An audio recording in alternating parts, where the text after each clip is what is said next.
দেশ বিদেশের বাছাই করা খবর নিয়ে সর্বদাই সত্য সন্ধানী ই নিউজ ভারত। নমস্কার, ই নিউজ ভারতে আপনাদের সকলকে স্বাগত। শুরু করছি ওয়েদার আপডেট। আলিপুর আবহাওয়া দপ্তর সূত্রে খবর, আপাতত শুষ্ক আবহাওয়া থাকবে দক্ষিণবঙ্গে। কোনো কোনো জেলায় সকালের দিকে কুয়াশা থাকতে পারে, পরে পরিষ্কার হবে আকাশ। হালকা শীতের আমেজ বজায় থাকবে উত্তরবঙ্গের পার্বত্য এলাকার ক্ষেত্রেও। উত্তরবঙ্গের ক্ষেত্রেও তাপমাত্রা খুব একটা পরিবর্তন হবে না। আগামী কয়েকদিন বৃষ্টির সম্ভাবনা নেই উত্তরবঙ্গেও। শুষ্ক থাকবে আবহাওয়া। আগামী 2-3 দিনে অন্তত 2 থেকে 3 ডিগ্রি সেলসিয়াস তাপমাত্রা বাড়বে। সপ্তাহান্তে স্বাভাবিকের কাছাকাছি থাকতে পারে পারদ। অন্যদিকে শ্রীলঙ্কায় ব্যাপক তাণ্ডব চালানোর পর শক্তিশালী ঘূর্ণিঝড় কয়েক ঘন্টার মধ্যে ভারতের দক্ষিণ উপকূলে আছড়ে পড়তে চলেছে। তামিলনাড়ু এবং অন্ধ্রপ্রদেশ উপকূলে সরাসরি প্রভাব পড়ার আশঙ্কা রয়েছে। জারি করা হয়েছে সতর্কতা। চেন্নাই বিমানবন্দরে বাতিল করা হয়েছে 54টি বিমান। প্রশাসন প্রস্তুত থাকলেও 2 রাজ্যে বাড়ছে আতঙ্ক।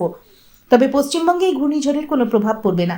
কলকাতায় আজ আংশিক মেঘলা আকাশ। আজ কলকাতা ও তার পার্শ্ববর্তী অঞ্চলে দিনের সর্বোচ্চ তাপমাত্রা 27 ডিগ্রি সেলসিয়াস, সর্বনিম্ন 18 ডিগ্রি সেলসিয়াস। বাতাসে আপেক্ষিক আর্দ্রতার পরিমাণ 53%। ব্যুরো রিপোর্ট, ই নিউজ ভারত।